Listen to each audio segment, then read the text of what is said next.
wanted the best? You've got the best podcast, the hottest podcast in the world. The Chris Voss Show, the preeminent podcast with guests so smart you may experience serious brain bleed. The CEOs, authors, thought leaders, visionaries, and motivators. Get ready. Strap yourself in. Keep your hands, arms, and legs inside the vehicle at all times, because you're about to go on a monster education roller coaster with your brain. Now, here's your host, Chris Voss. Hi, folks. It's Voss here from thechrisvossshow.com, thechrisvossshow.com. Welcome to the big show, my family and friends. The Chris Voss Show family, the family you're always a part of. You're never alone with the Chris Voss Show. Mainly because we're putting out 15 years of content in a few more days here. It'll be 15 years. 2 to 3 episodes a day, 10 to 15 a week. I can't feel my legs, people. So if you don't feel alone, or if you do feel alone, there's plenty of people to hang out with on the show. We always have the greatest gifts as well.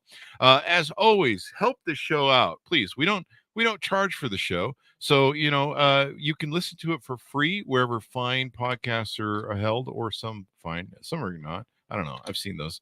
And you can always access the show for free. So give us a hand there, eh? Go to, I don't know why I went all Canadian with the AA.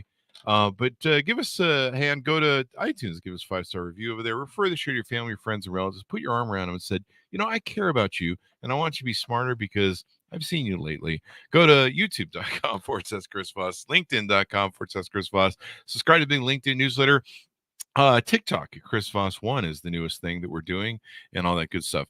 Today we have an amazing young lady on the show, and she is a brilliant mind. And not only does she have a brilliant mind, she has a resume and pedigree to back it up. So we're going to learn a lot from her and what goes in the show. So if you don't learn something from this damn show, go back and listen to it twice and just keep listening, because I know it's going to be a good show.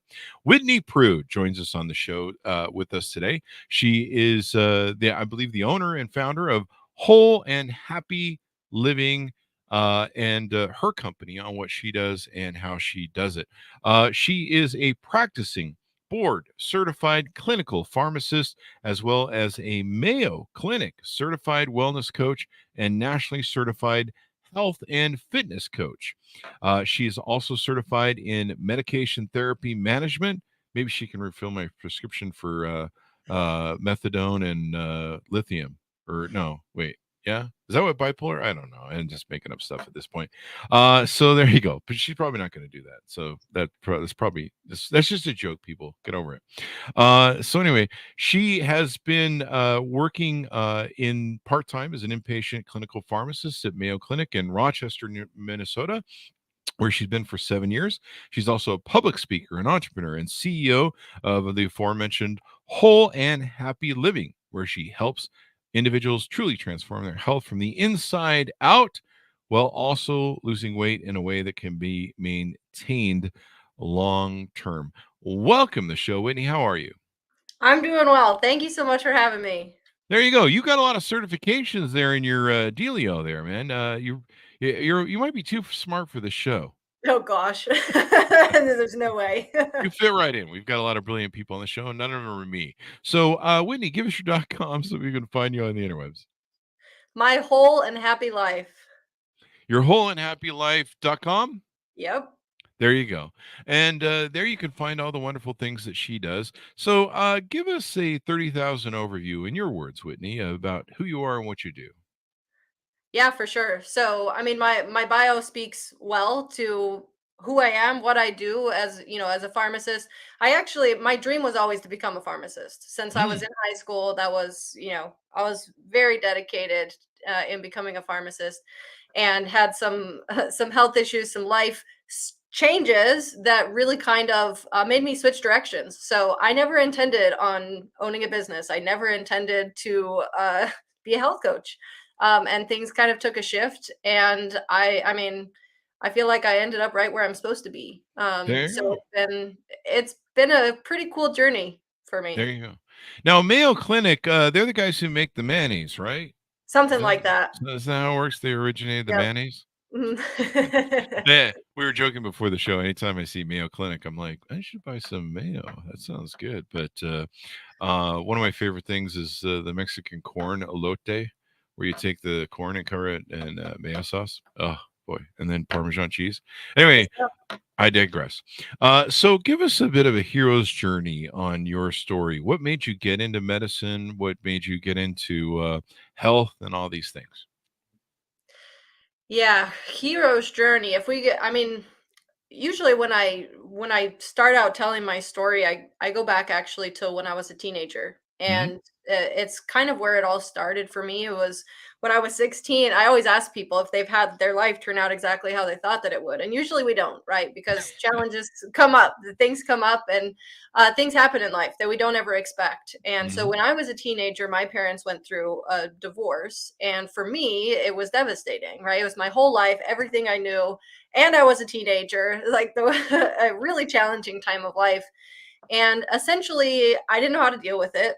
Nobody teaches us how to deal with Hmm. those types of things, the emotions, how to do it in a healthy way, at least. So, what I did was I had already decided at that point I wanted to be a pharmacist. So, I took all of my pain, my hurt, my sadness, whatever, and I buried it in busyness. And just became hyper focused on becoming a pharmacist. There you go. Some people go into drugs when they're depressed. I You know. really went into drugs, but the good way. I did. I went into drugs, and thankfully, right? It's like that was Yes. the choice that I Yeah. took at that time of life, because I could have taken a lot of other avenues that wouldn't have Yeah. turned out quite so well. Yeah. You could have been this Colombian drug runner from, Yeah, running boats yeah, to Miami or something for cocaine. But it's good that exactly. you're in the field you're in because it's legal. There you It go. is. Yeah. Right, right. I try to keep it that way. There you go. That's always good. So Yeah. you've accomplished a lot of different things here going on. I mean, the Mayo Clinic and lots of great certifications. You've worked really hard to build a good resume and a good sort of experience. What led you into being an entrepreneur? So when I was, let's say 9 months into Hmm. my first job as a pharmacist. So I did a residency. I went to New Mexico, did a residency at the University Hospital in Albuquerque, and then my first job was at the Mayo Clinic. And I mean, that was fantastic, right? I was like, Yeah. wow, I'm lucky. And so I started my first job at the Mayo Clinic, and within 9 months, I actually ended up with a wrist injury. So it was in both of my wrists from using the computer, doing like manipulations with like packaging medications and that type of thing to send it up into the hospital for all of the inpatients. And what happened, like I thought in my head, I was like, okay, so I was like, I'll just let them rest for a couple weeks. Everything will be fine. They'll heal back to normal. Hmm. And that didn't end up being my story. So what happened was, I about 2 months from that time, I ended up incredibly sick. I was nearly bedridden, super fatigued, in Wow. an incredible amount of pain, and I ended up with an autoimmune disease. Oh, wow. So at that point, I had a lot of restrictions at my work. I couldn't use the computer anymore. Wow. I went from being able to work 9 shifts to being able to work one. And in the back of my mind, I was like, well, I have $200,000 of student loan debt hanging Yeah. over my head, and my wheels are spinning. Of like, if I can't do my job, like what happens? Hmm. Yeah. So that started And my journey. so you started your own company then at that point?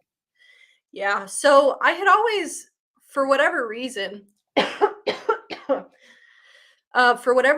I had always had this dream of actually becoming a public speaker. Hmm. I don't know where it came from. I always wanted to. And so when I started thinking, like, what would be the next thing? If I couldn't do pharmacy, what would I do? And I actually thought, okay, so it would be public speaking. So I started going that route. And then over the course of working on public speaking and that sort of thing, I was like, well, I need something to go with speaking, right? And a lot of Hmm. times speakers are coaches. They write a book, they do a lot of those types of things. And so that's kind of how I ran into health coaching.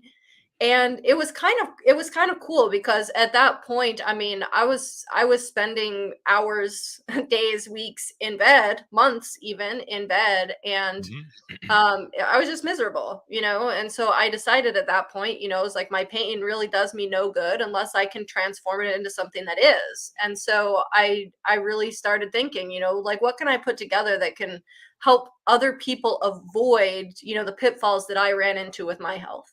There you go. And what sort of coaching and assistance do you give to people usually? What are your main standouts that you help people with?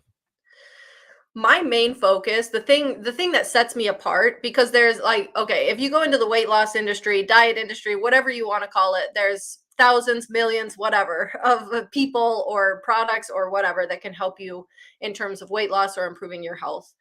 What I do in particular that really sets me apart is I'm very passionate about helping people get long-term results. Now, when I talk about long-term results, what I mean is that the majority of people, when they want to lose weight or they want to improve their health, they'll focus on, okay, I need to change my eating and I need to start exercising.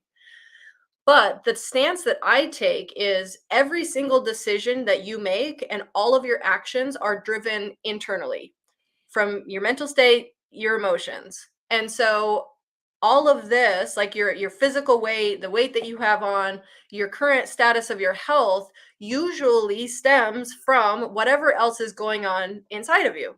Yeah. So what I do is I really help people dig into the why. Like, why did I get here in the first place? What Hmm. are the mental and emotional barriers that are keeping me stuck, that have caused me to gain all of this weight, that have caused me to be unhealthy? How do we unfold those things, discover them, overcome them, process them, work through them, so that then as you are losing weight and changing your physical health, you can actually maintain those results because the mental and emotional barriers are actually out of your way. There you go. And you have what's called a 5-step power plan to whole health transformation. You want to tease a little bit of that out to us? Yeah, so that was when I initially put my program together, I mean I didn't want a weight loss program, even though really like that's what brings people to my program. Hmm. But the 5-step power plan really takes you through this journey of figuring out the big why, right? The big why, helping you to discover all of those things internally and helping to drive you forward. So the 5 steps, the first one is the power of mind, helping people actually understand what goes on in your brain and how it actually works. Uh-huh. Because if we can understand how our brains actually work and why, you know, it's like certain triggers or reactions or the things that are automatic, and then we understand how we can actually change those things, we have a lot more power than we think in terms of, you know, how we can change what we do, how we change our habits, how we can change our outcomes. There you go. I know some people that just need to start using their brain, just basically for that matter. I've Right. seen them on social media. Some politicians who I can name. True. But that aside, having looking at our mindset, some of the beliefs that we have towards food and sugars, and I remember when I lost a lot of weight, I had to reprogram a lot of my belief systems, a lot of my mindsets, and a lot of my thinking. And without doing that, I mean, you can try and eat better and you can try and do the right thing, but if your mind still kind of kicks back to old habits, you're kind of stuck. Yep. Yep, there you go. And then you have awareness, the power of awareness. Yep, power of awareness. So I mean, this is actually really powerful. I always, with my own personal journey, of course, after my parents went through a divorce, I had several years where I was trying to figure out all of my own crap, right? And the biggest, really, the biggest tool and the most powerful thing that I found was awareness. If I could just figure out why I was doing certain things, why I was feeling certain ways, and you know those details, and I'd be like, oh, you know, it's like I don't have to do that anymore. You know, once we start realize what we're doing and why we're doing it, it starts to lose power over us essentially, Mhm. and we can start to choose different things once we are aware of what we're doing, why we're doing them.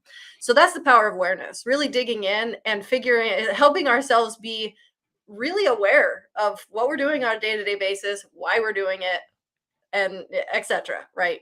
A lot of people are stuck in robot mode.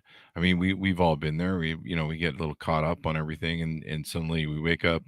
That seems to happen to me a lot. I'm like, hey, it's day 2 of the new month, and then all of a sudden I'm like, wait, the month's over. Where did the month go? Yep.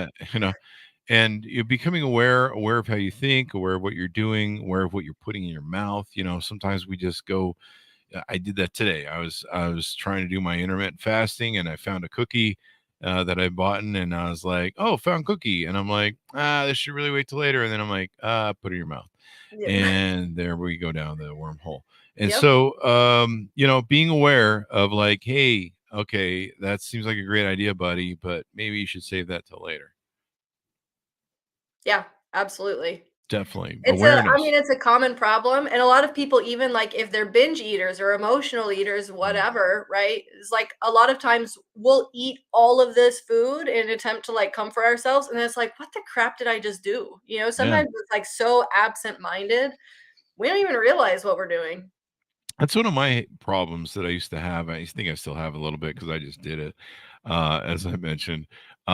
Where sometimes you're just bored, you just go eat something. It's not like that you're really hungry. You're just kind of like, oh, I want to munch on something. And Yeah, you're like, I don't know, get a life, dude. Why are you bored? I don't know, man. I mean, quit shoving stuff in your pile just because you're bored and you want something to do. Like, go to the gym and get on a treadmill if you want something to do. right. There you go. And If then you only talk. it was that easy. Exactly, yeah. Then you talk about the power of self. Tease us out a little bit of that on that.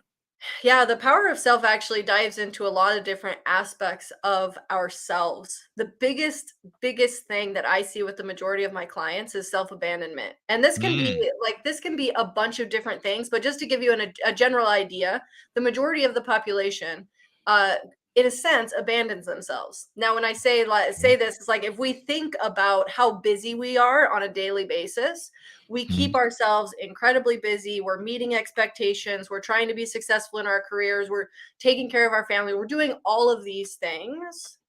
But mhm. when we're trying to create more time in a day to do all of these things, what always gets put on the back burner? Yep. Us, I not right? only abandoned myself, I put myself up for adoption. Yeah. All Uh, right. Anybody want me? yeah, just check your local dog shelter. I'm there. And so that's really important. The power of knowledge. Tell us a little bit about that, if you would. Yeah, power of knowledge dives into a lot, actually. This is where we take all of the physical health stuff and we lump Hmm. it in. So it's actually the biggest portion of the program where we actually dive into six weeks of really in-depth nutrition education, 6 weeks of mindful eating education to help us, is like what are my triggers? Why am I eating? Am I hungry? Like what do I really need? All of that type of stuff to really help people to become an expert, right? Like I don't want to put people in my program and just be like, okay, follow my strict instructions, and then as soon as I'm gone, you have no clue what to do. I want you to finish my program and be like, okay, like I might fall off a little bit because we're human beings, but I have all of the knowledge now to be empowered to do this for the rest of my life and be healthy and take care of myself. There you go. There you go. Knowledge is power to the extent that it's used. And so being able to utilize that is important as well. And so that brings us to your fifth step, the power of growth. Now, that Yeah, probably doesn't mean my waistline, right? no. That would be negative growth that we're working towards there. The power of growth is so within the power of growth, there's a couple of different things where we really start to dive into getting to know ourselves, but also how do we propel ourselves forward? And how do we find our internal motivation to keep us moving forward? So Hmm. we start diving into, like what are my personal strengths and how do I use them to set me up for success? What are my values and my priorities? And am I living my life in line with my priorities? There you Because go. the majority of people, like if you looked at your schedule, like if you gave me a list of like your values or priorities and then you showed me your calendar for a month, they probably wouldn't line up, It probably would, yeah. right? Yeah. And it's just fascinating that it's like we don't live our lives in line with what we say our values and our priorities are. My values and priorities is sleep 24/7 and hibernate all the time.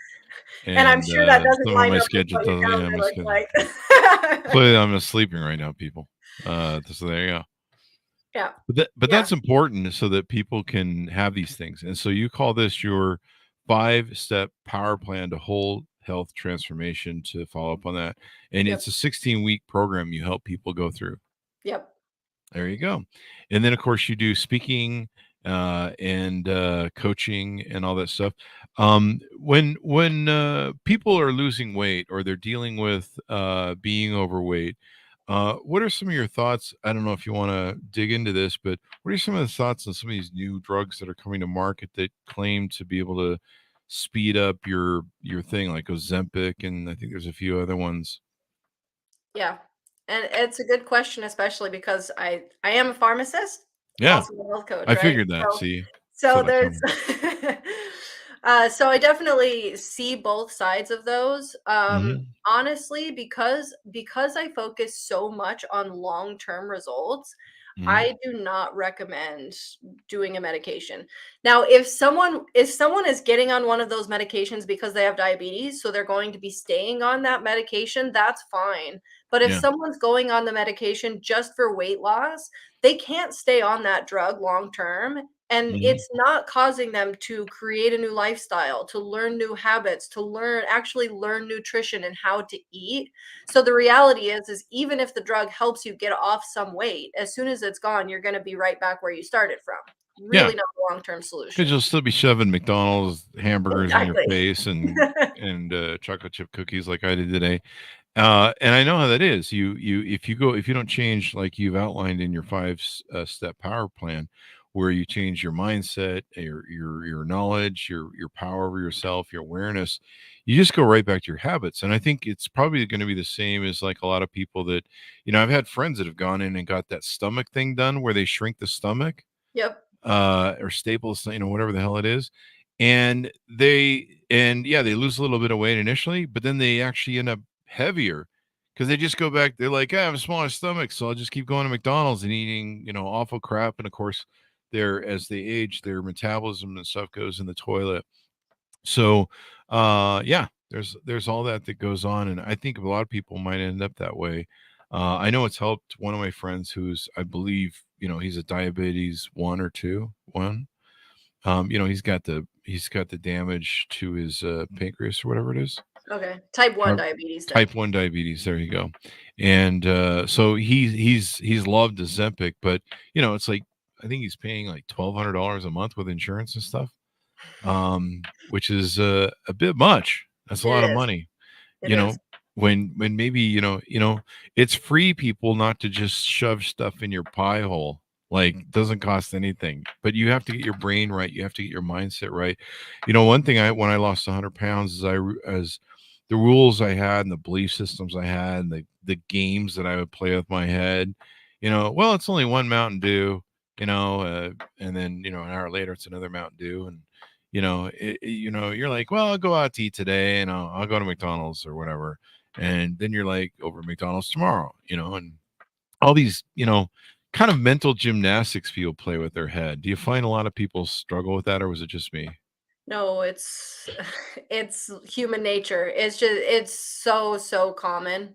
Hmm. Very, very common. And so it's just that's why, it's like when I tell people about my program, I don't sugarcoat it. I tell them like this isn't a quick fix. Sorry, if you're looking for a quick fix, I'm not your girl. Hmm. Um we we do the hard work, right? We do the real work so that I mean, if you're paying $1,200 a month for Ozempic, like you could do my program, right? Uh, really easily and have those results for the rest of your life as opposed to just having them for a short period of time and having all of that go away. You're literally flushing money down the toilet. Yeah.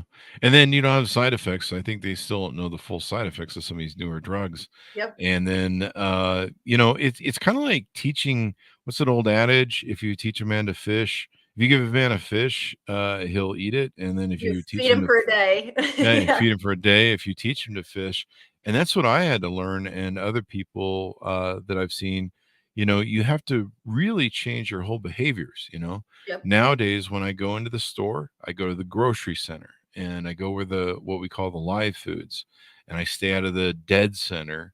where the dead foods are, the frozen foods, the crackers, the pop, the all that stuff that's got so much preservatives and whatever. Yep. And you have to change your patterns. You have to change what you put in your cart. And you talk about awareness. One of the things I do is I look at my cart, especially when I go to checkout, and I go, okay, what's gotten in here that doesn't need to be here. And Start unpacking. yeah, you grab the Oreo thing, throw it back out. I mean, come on, dude. Let's be, self-aware, and let's be Yep. responsible. Yep. You don't need that, and of course, stores are notorious. They put all that tasty, sugary, flavorful stuff there when you're checking out. It's like, hey, you want a candy bar? Hey, you want a candy bar? And you're It's like, marketing, it's sales. yeah, I mean, even the farm that I go to this wonderful farm that's down the block from me, and they have healthy local grown food. They make these great cookies, which is the one I ate earlier today. And even I go over there, and it's hard to say no to that cookie that's sitting right there. In fact, I should yell at them about that. No, they're wonderful people. Yeah. But when it comes to weight loss and stuff, and working with people, what do you find is the healthiest way to lose weight? We've kind of alluded to some of it, I think, but let's clear that up. Yeah, for sure. So there's a few different things that you can do in terms of weight loss. Let's take a standard person that they're overeating. They're consuming too many calories, right? So this is a pretty straightforward person that wants to lose weight. So for them, essentially what I would do is come up with, number one, a calorie deficit that makes sense for them and their body. So that Mhm. essentially means that we're putting them about 500 to 1,000 calories lower than like what their body needs in a day. Mhm. And at that point, so you're lowering down your calories so that your body can start using the fat that you're storing and start using that as energy and getting rid of it, right? So you have to be in a calorie deficit, but what you don't want to do is you don't want to do what a lot of people do with dieting, and they start to starve themselves. Mm. You reduce your calories too significantly, and they're like, "Oh, I'm losing all of this weight," but what happens is your body goes into starvation mode, and eventually you'll hit a plateau. You won't be able to lose anymore because your body's like, hey, you're making me live on very little food, and I'm going to start holding on to all of this. So it's not, your metabolism is no longer moving at a fast pace. You can't eat as much food. And for someone like that, if they come into my program, I actually have to build their metabolism back up so that then Mm. we can drop them into a deficit. So it's really, you don't want to be losing more than 1 to 2 pounds a week. Oh, Two really? pounds a week is like the absolute max in terms of like healthy weight loss. Mhm. And people usually they're not willing to do it that slow. But that really is healthy weight loss so that your body is not like completely going to basically retaliate against you, Ah, and make it so that it tries to restore energy back to how you were. there you go. And people run into insulin resistance as well, is my understanding. Is that correct? Hmm. Yeah. And so, if you've been someone like me who's abused your body most of your life, going out to eat and having just a little bit too much good time at those fine restaurants, Yep. eating those big steaks and fatty stuff and all that Italian food, and tacos, of course, Mexican food. Can't live without Mexican food. If I could find me a wife who is a Mexican cook and an Italian cook at the same time, I would marry her in a Be heartbeat. set. Yeah. But Okay. the problem is I'd be like 700 pounds. Yeah. So there's that. Maybe I should just find a really skinny chick who doesn't cook, and I'll find a vegan chick or something. Maybe that's the way to go. But I eat a lot of vegan now. So, but yeah, it's really healthy. And processed foods. Do you find a lot of your clients are eating a lot of these processed foods, and they've been linked to all sorts of stuff now. Yeah. I think it's a pretty standard American diet, right? We Mhm. have so many processed foods available to us, and so it becomes second nature. It's easy, it's quick, we're busy, we want something fast. And so yeah, that's the majority of what people eat. And what I try to get people to do once they come into my program in terms of weight loss, what we want Mhm. to do is number one, we want to get them eating good quality protein.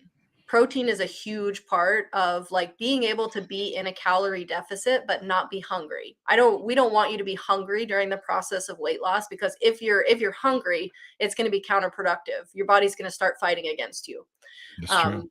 with cravings and different things like that. So if we can, we can get good quality protein into your diet, fruits and vegetables, and then, your healthy fats, your healthy carbohydrates, get you really to a point where you're eating good quality foods that can keep you full.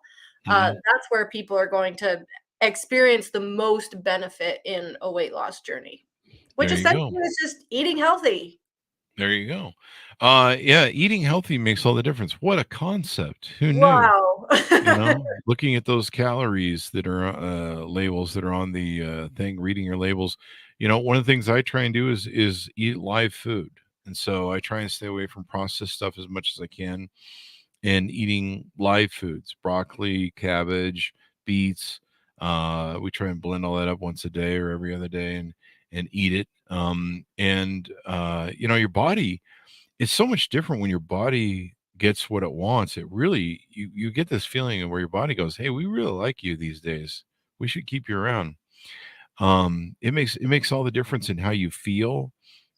Tuning into how I was feeling in my body, maybe starting to eat better. And sometimes, people think of, well, salads taste awful, or, whatever, they're not as fun. Once you reset your palate and you get away from all the sugars and some of that dopamine crap that you're being hit with at places like McDonald's that are chemically designed to give you a dopamine hit, you get off the addiction drug. You really start enjoying foods. And like I buy a lot of my live foods and salads and tomatoes and everything at a local farm here. And you can usually find those places or farmers market anywhere. But I got to tell you, the food, the lettuce, everything I get, it tastes so much better. And it's not some of the stuff that comes from, wherever it comes from in the world. Everything comes from everywhere. And they kind of race it with sometimes I've heard they use methane stuff on tomatoes to get them to ripen faster so they can sell them faster. It's funny, the produce from my local farm actually lasts for weeks, where if I buy a head of lettuce at the local store, it's dead in a couple Dead in days or a something. couple of days, yeah. Yeah. Yeah, tomatoes last longer. Everything's better, but your body after a while goes, "Hey, man, thanks for taking care of us. We're going to take care of you."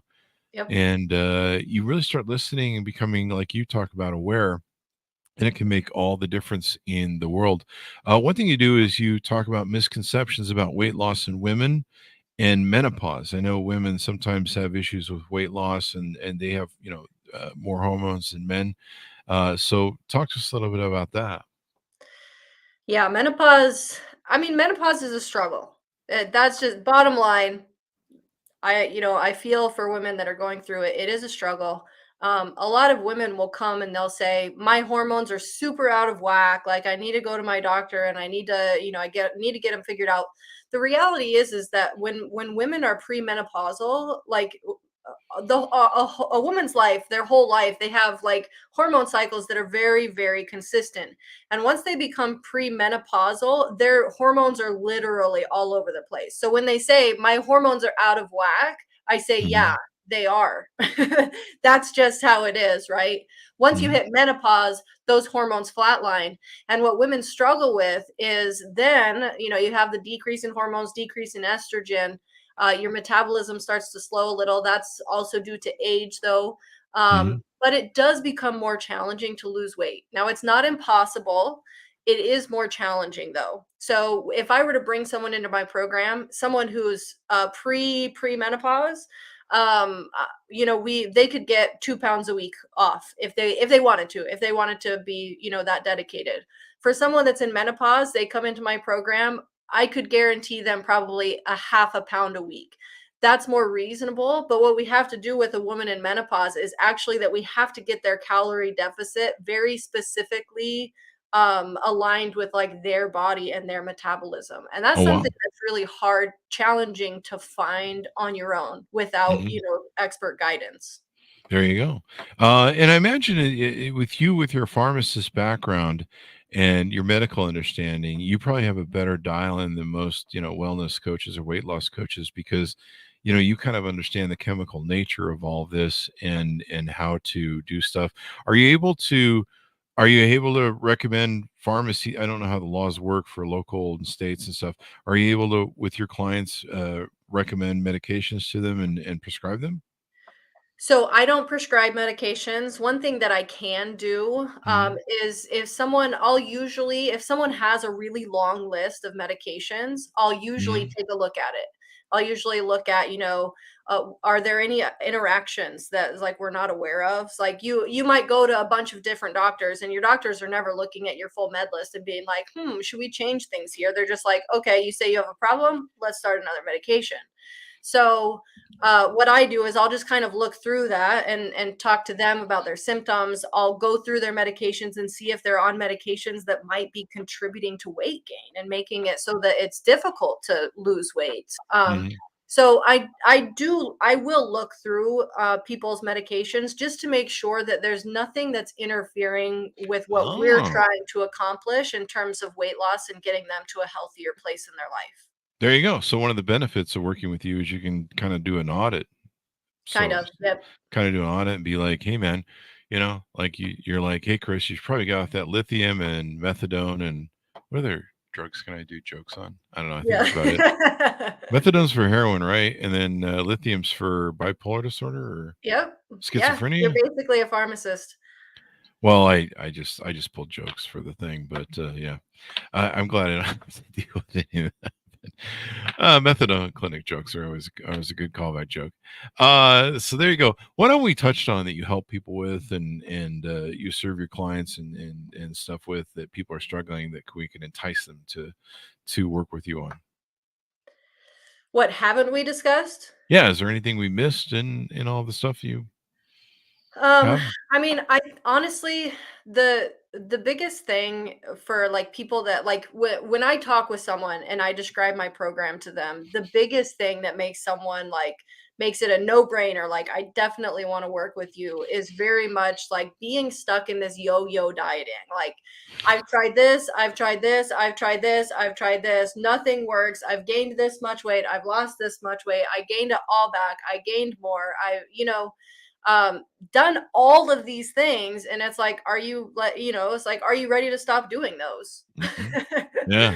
Because if The you yo-yo are, dieting is the then worst. we can do the work, right? Yeah. Do you find a lot of people are they're doing that yo-yo dieting or worse, they're doing fad dieting, you Everybody know? does it. Do they really? Yeah. Everybody does it. I mean, honestly, so this just blew my mind. There's a study that was done in the UK, and they were looking at essentially like how many diets does the average adult try over the course of their lifetime. And what they found in that study, well, do you want to take a guess? How many do you think? 12. I don't know. 12. Just take a Okay. guess. So the study found that the average adult attempts 126 diets over the course Holy of their lifetime. holy crap, that's my excuse then. I'll use that. Isn't that Um, crazy? that is a lot and is that like them sometimes retrying Oh, yeah, you do going it for on 2 and then going it's like you off do it and for 2 weeks, you stop, you yeah, try yeah. again, you try something else. It's like, once you think about it like that, oh, man, you could do 50 in a year, like, Yeah. Maybe that's what I'll do. I'll just try different diets and just different go on diet, a different day. roller coaster of diets. I have a friend, God bless him. He comes on the show regularly as an author. He does the Atkins diet, which is I guess supposed to be a lot of protein or something. Or no, he Yeah, does the it's keto kinda like diet. keto where it's like fat and Yeah, yeah. protein, you S- avoid carbs. Yeah, Yeah. he does the keto diet. And he'll show me like this giant plate of ribs and everything else. He's like, "I'm on the keto diet." And I'm like, "No, man, you're still eating like 5,000 calories in a plate there, buddy." Well, it's mostly protein. Well, I don't, I understand calorie deficit like you talk about. And yeah, you're not losing weight, dude. In fact, I saw him the other day and I was like, you got a pot belly going on, man. Yeah. But I'm on the keto diet. I don't think I don't think it's what you think it is. But a Right. lot of people are deceived that way, or they, like you talk about with mindset, they're kind of self-cajoling themselves or giving themselves excuses really. What's your thinking on cheat days? Speaking of excuses, I've always thought that's interesting when people have cheat days. Cheat days. What my take on a cheat day is, I mean, I think they're counterproductive, honestly. My approach to help people, like, when I bring someone into my program, I say, okay, nothing is off limits. And the reason Mhm. that I say that is, like I said before, as soon as we start restricting something, we want that thing. Mhm. So if we say you absolutely cannot have this, then they're eventually they're just going to crave it. And once they have it, then they're just, they're going to fall off and they're just going to want that thing. So Yeah. essentially what I try to help people accomplish is, how do you work your favorite ice cream into your life in a way where you can still lose weight or maintain your weight, right? And there Mhm. is actually a way to do that. You don't Really? need a cheat day. Mhm. You can still consume these things on occasion. You consume them in moderation. You would consume them on special occasions, small amounts. But you still can eat those things in small amounts and still fall within your calorie deficit. You could still go out and eat with friends. Like, so we really structure this to help someone learn how to do this the rest of their life. Like, so that you Mhm. know how, right? You don't need to Mhm. have a cheat day and basically destroy all of your results. You just need to learn how to do these things in moderation and control them. There you go. Once you I did a thing, where I took 2 weeks off of eating candies and everything else, and I mostly ate potatoes. I think it was from the Presto book, with, Penn Jillette, and it was designed to reset your addiction to sugar and taste, Okay. and so once I did that, and just ate potatoes for 2 weeks, it reset my taste buds, and then when I came back to start eating salad and broccoli and all these different things, they tasted great because I'd cut off my sugar addiction and my dopamine addiction of getting, this food that's like, "Ugh, it makes me Yep. high," or whatever, with the dopamine hits the brain. And, now, one thing I learned was making it taste great without making it, so calorie rich is all the difference. And Yep. like I mentioned, the farm that I buy from, the colors on the lettuce and and all the different things, the kale and everything I get is just so much richer. It looks tasty to my brain. My brain goes, "Hey, that looks tasty," you know? Yeah. And then I go look at the lettuce and stuff at the store, and it's like it looks dead. It's thin. It's some pale color that you're just like, I don't know, is that thing alive? Poke it. Um, and so it just makes all the difference. And there's a lot of ways vegans figure this out. All the different variations of vegan that there is that's out there. These guys figure it out by if you season stuff right, if you can taste stuff, and you don't have to have like McDonald's secret sauce seasoning. If you just have some really good salts or peppers or different simple seasonings, you can make stuff taste amazing. And sometimes better than I think than some of the burgers you eat. And then you don't have that sodium hangover where you're like, oh God, what kind of rock gut do I have now? Yeah. So No, makes sense. 100%. You can make healthy food, you can make healthy food taste really good, but I Hmm. agree with you that it takes some time for your Hmm. brain and your taste buds to adjust to the fact that you're not eating a bunch of sugar, right? Yeah. It just takes time. It's not You're not going to just switch overnight and be like, "Yes, I love this." Yeah. I mean, I used to drink 10 to 15 Mountain Dews a day, and I don't drink Mountain Dew anymore. I might have a Coke every now and then, but I think the other day I had a Mountain Dew. I was waiting at the haircut, and I was like, I'm really going to fall asleep. And so I went next door to Train's restaurant. All they had was Mountain Dew. So I grabbed a Mountain Dew, and it was gross. It was the grossest thing ever. And I remember sitting there going, how did I ever drink all of Kind this of crap? yeah. It was so gross. Yep. But don't do that, people. Stay away from all that crap. So this has been wonderful and insightful, Wendy, to have you on the Whitney to have you on the show and go through all this wonderful stuff. Give us any final thoughts you want as we go out. Yeah, for sure. I mean, my final thoughts to people is just ditch the diets. It's like these quick fixes, these fad diets. Like, this stuff doesn't work. It doesn't work long term. You're just going to mess up your metabolism. So if you're Yeah. going to do it right. Do it in a healthy way. Start to change your habits. Start to, start to slowly incorporate healthier foods into your diet. Start where you are with exercise. Start slow, right? Even Hmm. if it's just a 5-minute walk. a couple times a week. Just get yourself moving. Start small and just gradually over time start to change your habits, so that you can actually maintain your results in the end. Because I don't consider it a success if you lose 50 pounds and then you gain it Gain it back. back all It's just again. Yeah. not. It's not a success. Yeah, and it just wrecks your body, your health, and everything else, and you screw your metabolism and your insulin resistance, and it just creates a mess for you. Yeah, And you then got bigger problems after you mess that stuff up. So there you go. And as somebody who's 55 years old, I tell this to everybody now: don't wait till you're older, man. It is so hard to calorie correct and insulin correct, and I have to long fast. You can do intermittent fasting on a pretty consistent basis, but I really have to push the long fasting to break through. And it just do it while you're young, man. Do not wait until the very end, or till you're later in life. Because man, I remember when I was 20, man, I could lose weight so quick, and it was like, oh, this is easy, you yep. know. When you're 55, you're just like, I mean, I just take one of those carrot shavers and just start shaving fat off. Anyway, thank you very much for coming on the show, Whitney. We really appreciate it. Give us your .coms one more time as we go out. Yeah, my .com, www.mywholeandhappylife.com, and my Instagram's the same. So at @mywholeandhappylife. There you go. And thanks so much for tuning in. Go to goodreads.com/Chris Voss, youtube.com/Chris Voss, linkedin.com/Chris Voss. All those crazy places we are on the internet. Thanks for tuning in. Be good to each other. Stay safe, and we'll see you guys next